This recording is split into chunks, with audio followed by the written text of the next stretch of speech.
The first gunshot shattered the desert silence just after sunset, echoing across the dry valley like a warning from God. Inside the small border clinic, children screamed, a metal tray crashed to the floor, and the old generator flickered as if it too was afraid. No one noticed that the quiet volunteer nurse in the corner had already shifted her weight, her eyes sharpening with a focus that did not belong to an ordinary woman. No one knew that beneath her faded scrubs and silver hair was the discipline of a soldier forged in one of the most elite fighting forces in the world. Before we go any further, if you believe in kindness, in second chances, and in the quiet heroes who walk among us unnoticed, take a moment to like this video, share it with someone who needs hope, comment where you're watching from, and subscribe to the channel. Stories like this deserve to be heard. The clinic stood near the harsh line dividing the United States and Mexico, not far from the vast stretches of the Sonoran Desert. It was small, underfunded, and constantly overwhelmed. Migrant families came with blistered feet, dehydration, infected wounds, and frightened children who had seen too much. Volunteers rotated in and out, most staying only a few months before the emotional weight became too heavy. She had been there for almost a year. Everyone simply called her Margaret. Margaret moved slowly, deliberately, like someone who had learned to conserve energy. Her hands, though slightly wrinkled, were steady as stone. She treated gunshot grazes and heatstroke with the same calm efficiency. She rarely spoke about herself.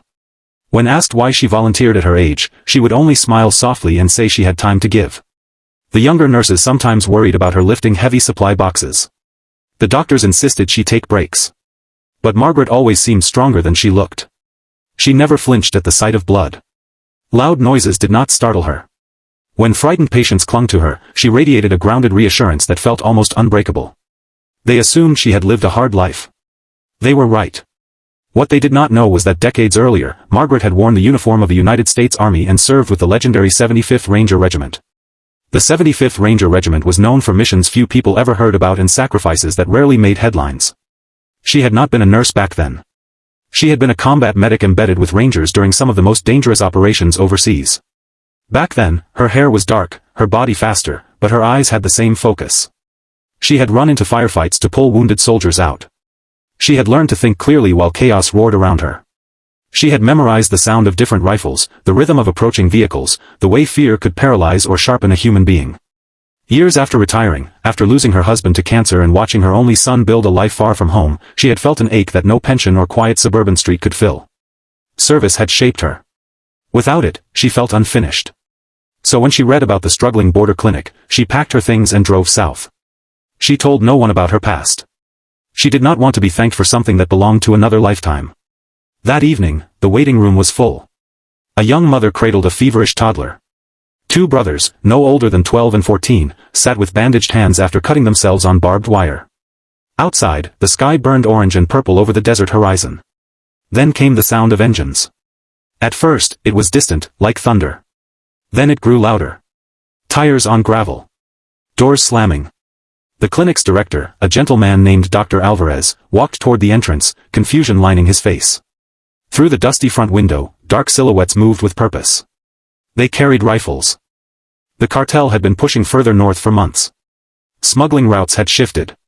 Tensions had risen. Rumors spread of armed men using violence to control border crossings and intimidate anyone who interfered. But the clinic had always been considered neutral ground. A place for the wounded. A place outside the war. The front door burst open. 3 armed men stormed inside, shouting in Spanish. One fired a round into the ceiling, raining plaster onto the terrified crowd. Children cried. Someone fell. The air filled with the metallic scent of fear. Margaret did not freeze. Her mind slipped into a familiar rhythm, one she had not accessed in years but had never lost. Assess the threat. Count the shooters. Identify exits. Protect the vulnerable. There were 5 men in total. 2 remained outside near the trucks. 3 were inside. They were not here randomly. They were searching for someone. One of the teenage boys in the waiting area lowered his head, trembling. Margaret saw it instantly. Target identified. One of the gunmen grabbed Dr. Alvarez, pressing a rifle against his chest. Another began scanning faces. The third kicked chairs aside, barking orders. Margaret moved slowly toward the supply corridor as if obeying instructions. Her heart did not race wildly. It steadied.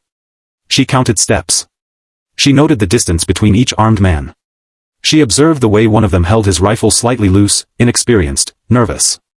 Inside the supply room, she opened a locked cabinet. Beneath bandages and 4 kits was a small, secured box Dr. Alvarez kept for emergencies. The clinic had once received threats. Inside the box was a compact handgun. Few staff members even knew it existed. Margaret did. She had insisted months ago that they prepare for worst-case scenarios. She checked the weapon with practiced precision. Still loaded. Safety engaged. The screaming outside grew louder. One gunman had grabbed the teenage boy, dragging him forward. The mother with the toddler sobbed uncontrollably. Margaret stepped back into the hallway.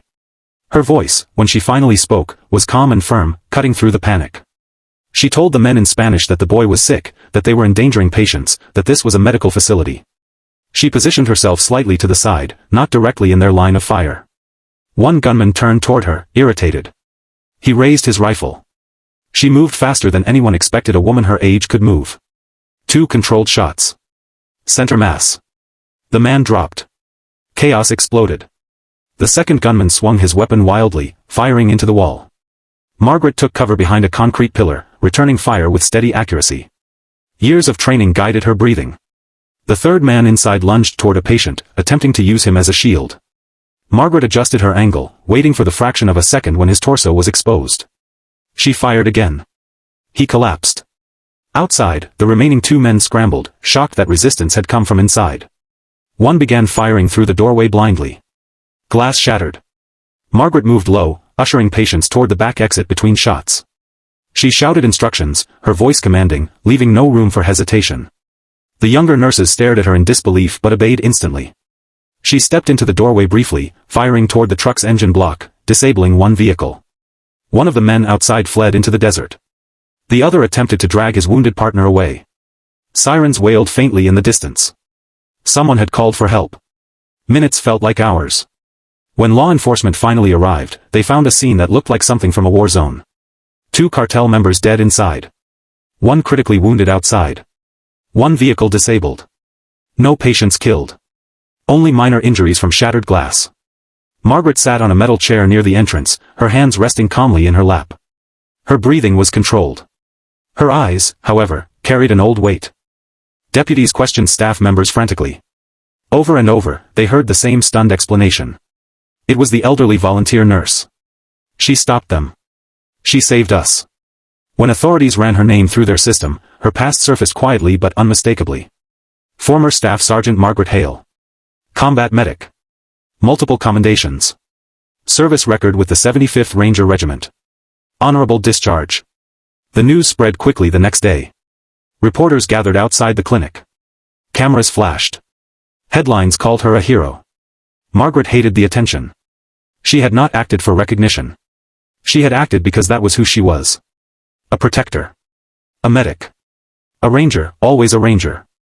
Dr. Alvarez visited her small rented home that evening. He found her watering a dying desert plant as if nothing extraordinary had happened. He tried to thank her, his voice breaking.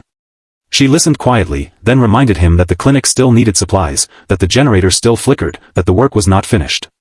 In the days that followed, donations poured in. Volunteers signed up. The clinic received funding it had been denied for years. The teenage boy who had been targeted returned with his family to say goodbye before relocating to safety. He hugged her tightly, tears streaming down his face. She placed a gentle hand on his head, whispering a blessing. But at night, when the desert grew silent again, Margaret sometimes sat awake, memories drifting back. Not of the firefight at the clinic, but of long-ago missions overseas. Faces of soldiers she could not save. Friends lost under foreign skies. She carried them all. She always would. The difference now was that she had chosen to return to the battlefield in a different form. Not with a rifle slung over her shoulder, but with bandages and vaccines. Yet when violence followed her into that small building, she had not hesitated. Strength, she knew, was not about aggression. It was about protection. It was about standing between danger and the defenseless. Weeks later, a plaque was quietly mounted inside the clinic hallway. It did not mention her military rank. It did not describe the gunfight. It simply read, in honor of those who serve without seeking recognition. Margaret continued to work her shifts. She still cleaned wounds. She still comforted crying children. To new volunteers, she was simply the steady older nurse who always seemed to know what to do. If this story has touched your heart so far, please take a moment to like the video, share it with someone who believes in courage, and subscribe for more stories of unseen heroes. Your support helps keep these stories alive. And And before we reach the end, I have one special request. Please comment the word guardian below if you believe ordinary people can carry extraordinary strength within them. One evening, as the sun dipped below the horizon once more, a little girl handed Margaret a crumpled drawing. It showed a small building under a bright sky and a stick figure with white hair standing in front of it, arms wide, protecting everyone inside. Above it, in shaky letters, were the words, "Thank you for saving us." Margaret knelt slowly, her aging knees protesting, and hugged the child. For a brief moment, the weight of years lifted. She did not see herself as a hero. She saw herself as someone who had simply answered the call, again and again, in different seasons of life. The world may never fully know how many quiet warriors walk among us, wearing ordinary clothes, blending into crowds, carrying stories of sacrifice no one would suspect. But sometimes, when darkness storms the door, their light becomes impossible to hide. And in a small border clinic once marked by fear, hope now lived a little stronger, guarded by a woman who had once been a ranger and would always, in her heart, remain one.